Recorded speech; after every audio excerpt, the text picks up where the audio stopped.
ఒరే పిసినారి రాజుగా, నీ పొలంలో నువ్వు పడుకున్న స్థలం దగ్గర పక్క పొలం నుండి నీ పొలంలోకి ఒక కుండ జారుకుంటొచ్చిందిరా.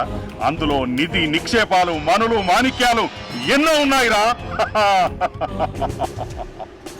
అబ్బా సామె, ఆ నిధి ఎట్లా దొరకాలి సామె నాకు?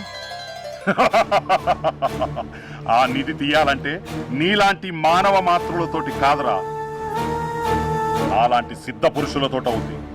తీస్తా తీస్తా బయటకు తీస్తా. కానీ అందులో ఉన్న నిధిలో భాగం నాకు కూడా సగభాగం. అమ్మవారికి అర్పణ ఇయ్యాలరా, అమ్మవారికి అర్పణ ఇయ్యాలి. తీస్తా, బయటకు తీస్తాన్రా. అబ్బా సామె, ఒక్క నిమిషం బయట వేస్తాం సామె. అవునే బాబు.